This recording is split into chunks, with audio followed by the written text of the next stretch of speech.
Shuklam Bharadaram Vishnum Shashivarnam Chaturbhujam Prasannavadanam Dhyayet Sarva Vignopashantaye Sarasvati Namastubhyam Varade Kamarupini Vidyarambham Karishyami Siddhir Bhavatu Me Sada Gurur Brahma Gurur Vishnu Gurur Devo Maheshwaraha Gurur Sakshat Param Brahma Tasmai Shri Gurave Namaha. Om.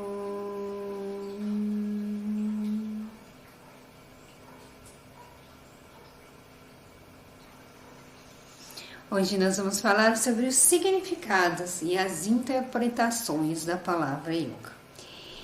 Se você já praticou, se você já leu alguma coisa relacionada a yoga, você já deve ter visto que a palavra, a tradução mais conhecida, mais difundida de que yoga é união. Só que essa tradução dessa palavra nem sempre foi assim. Se você procurar no dicionário de sânscrito, você vai perceber que essa palavra tem diversos significados. Significados que são muito interessantes, significados que são até um tanto estranhos, tipo mágica, engano, embuste, várias, dependendo do lugar onde ela está colocada, tem um significado diferente. Então a palavra yoga, ela aparece a primeira vez no Rig Veda. O Rig Veda é um Veda muito antigo, datado de mais ou menos 5.000 a.C. E a forma em que ela aparece, a tradução da palavra dentro daquele contexto, não é a mesma forma que é a palavra yoga hoje. Então, dentro daquele contexto das tradições védicas, a tradução da palavra yoga é como se fosse uma aplicação, um recurso dentro de um ritual. Então, a palavra yoga aparece ali pela primeira vez, um recurso, um meio, que é até interessante, porque se a gente vai olhando, ela vai mudando, mas ela como um meio permanece. A gente vai entender isso um pouquinho mais para frente.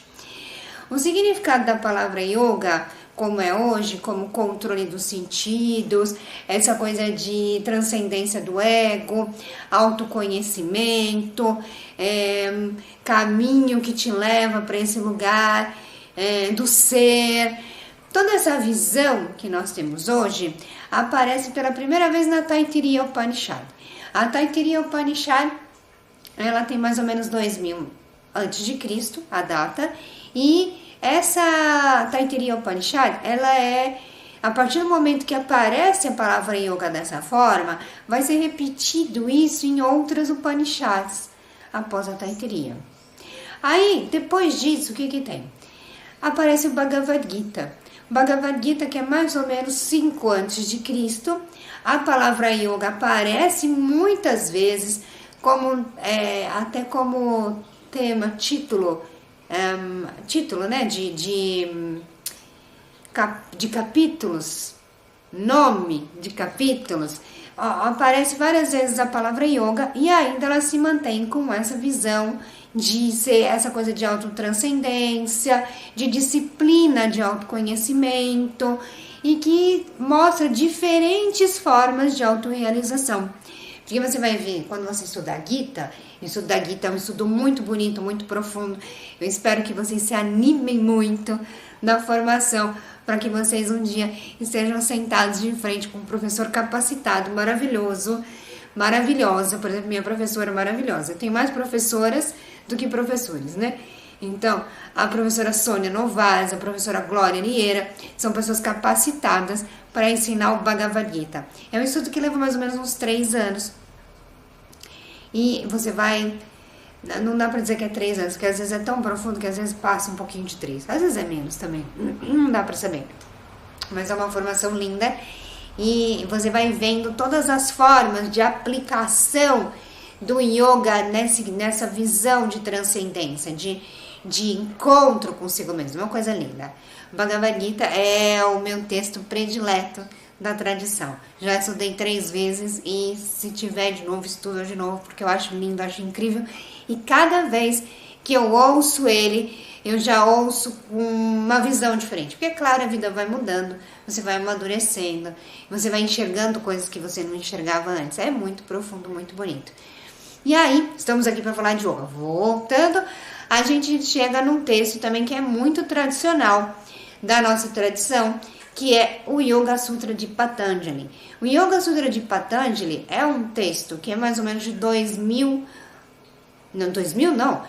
séculos antes de Cristo, 200 anos antes de Cristo, é isso, 200 anos antes de Cristo, e esse texto, ele tem, bem interessante até falar isso, né, abrir aqui um espaço para explicar. Porque nós temos tantos textos que eu estou dizendo, Taittiriya Upanishad, Rig Veda, Bhagavad Gita. São textos que vão sendo mais recentes, como o caso do Bhagavad Gita, o Yoga Sutra de Patanjali. E eu continuo tratando esses textos com o mesmo valor de um Veda, o mesmo valor de uma Upanishad. Por que eu estou falando desses textos aqui? Você vai ouvir muito sobre esses textos durante a formação.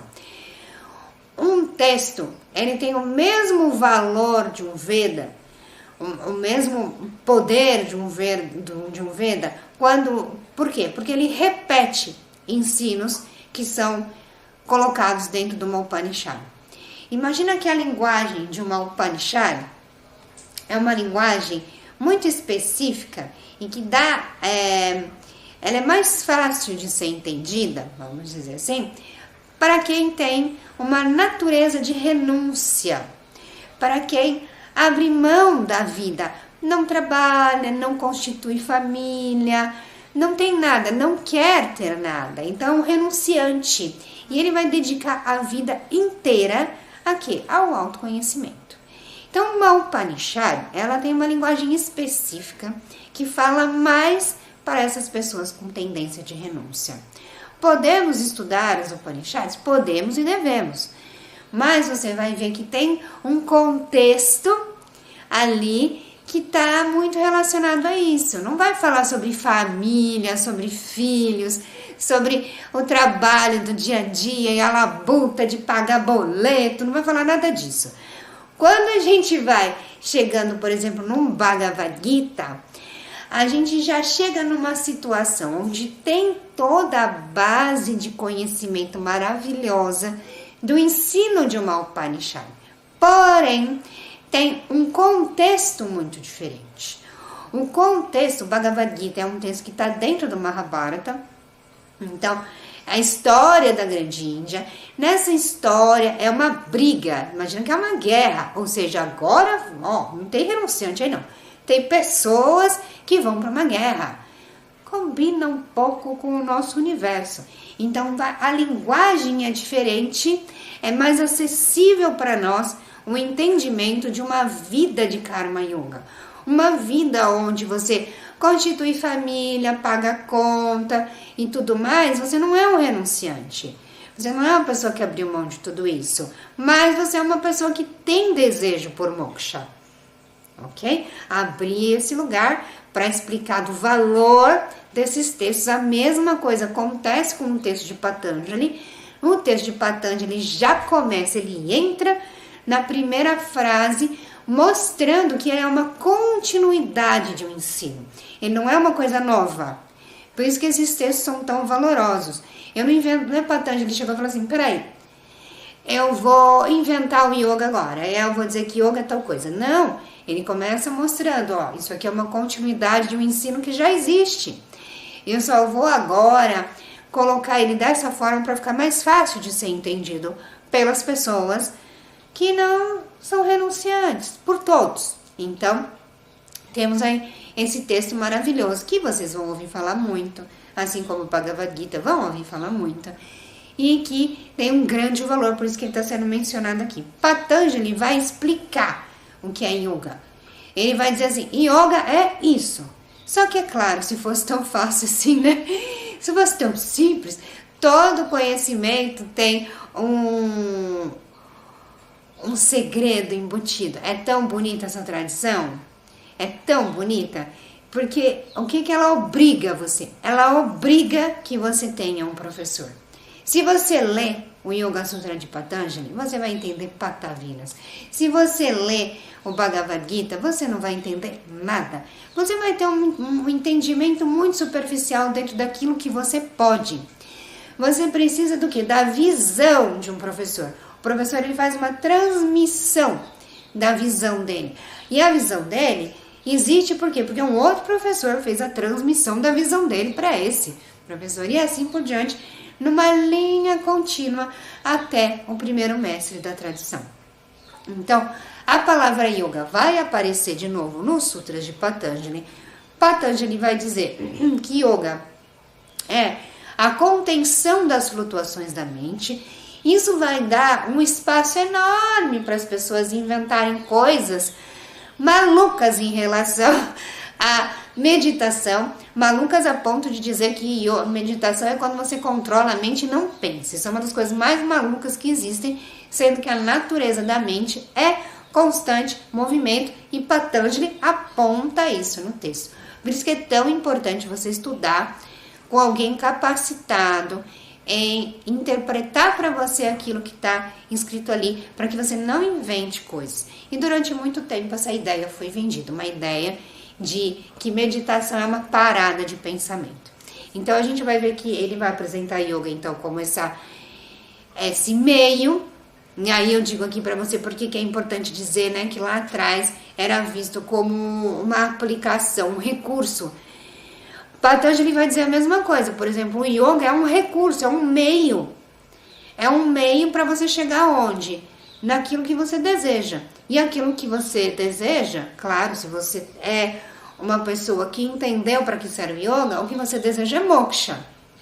Então imagina que é um caminho de muito esforço, de muita disciplina, de muita lapidação do seu comportamento. Com que objetivo? De manter a sua mente focada, um ganho incrível que você vai ter, um poder maravilhoso. Manter a sua mente focada para que você consiga direcionar a sua atenção para aquilo que é essencial na sua vida. Não deixar sua mente dispersa com todas as informações que vão acontecendo. O que é essencial? Encontrar a paz em mim. Estar aqui, ó, nesse lugar que eu estou, estar confortável nesse lugar que eu estou. O mundo tá ali, ó, em constante mudança, eu estou confortável com isso. Encontrar a paz. Então isso é muito incrível. A gente vai ver que essa palavra união, ela tem diversos significados. E aí quando eu jogo isso sempre em sala de aula, eu pergunto: o que vocês imaginam que é união?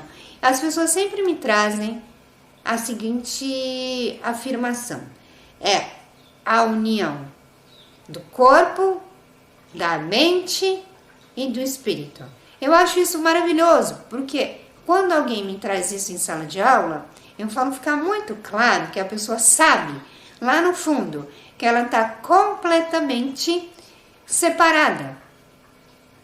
E aí, como assim completamente separada? Por que eu digo isso? Porque as pessoas, elas sentem uma coisa, elas pensam outra diferente e elas fazem uma outra completamente diferente. Já aconteceu isso com você? Eu tenho certeza que já aconteceu comigo também. É tipo, eu estou pensando uma coisa, aí eu falo, mas não tá de acordo com o que eu tô sentindo, eu tô sentindo uma coisa diferente. Aí você vai lá e você faz uma terceira coisa. Qual vai ser o resultado disso? Você nem sabe o que vai ser o resultado disso, porque você agiu totalmente de forma desequilibrada com a sua natureza, com a sua ordem. Existe uma ordem e a gente tem que ficar muito atento a isso.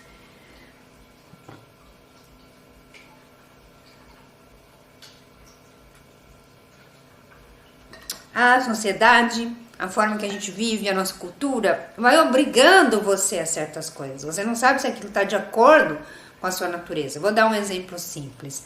Por exemplo, ser casado, você termina de casar e aí começa uma cobrança geral das pessoas para quando você vai ter filho. as pessoas não levam em consideração que talvez não seja o seu desejo de ter filho. Tudo bem, você está num relacionamento com uma outra pessoa que talvez um tenha desejo de ter filho, o outro não. Então você tem que ver o que está ali de acordo com a sua natureza, o que você sente em relação àquilo, porque a responsabilidade da criação de uma criança é sua, se você resolve fazer. Não adianta a sociedade dizer, não, você tem que ter filho, a religião dizer, você tem que ter filho, todo mundo dizer que você tem que ter filho, se você sente que aquilo não é para você. E assim com tudo. E às vezes até você vai pensar sobre isso, eu estou envelhecendo, será que eu não deveria ter? Você vai questionar tudo isso, você vai ficar em dúvida. E aí, às vezes, você vai fazer aquilo e depois você vai se arrepender. E aí não tem mais volta. Porque você fez aquilo e não está de acordo com a sua natureza, com a sua ordem. É claro, aconteceu, você vai ter que fazer toda uma adaptação para que você se coloque nesse lugar de cuidar, de servir, de honrar aquela vida que você recebeu como um presente para você. Mas esse é um exemplo, então, de que a gente fica desconecto. Quando as pessoas falam, a minha conexão, a união da minha conexão do meu corpo com a minha mente, com o meu espírito, é isso.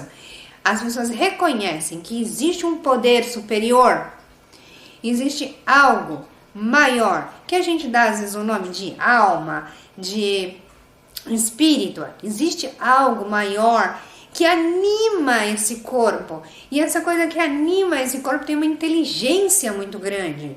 Essa inteligência colocada à minha disposição. Então eu preciso estar conectado com essa ordem. E aí yoga vai fazer sentido.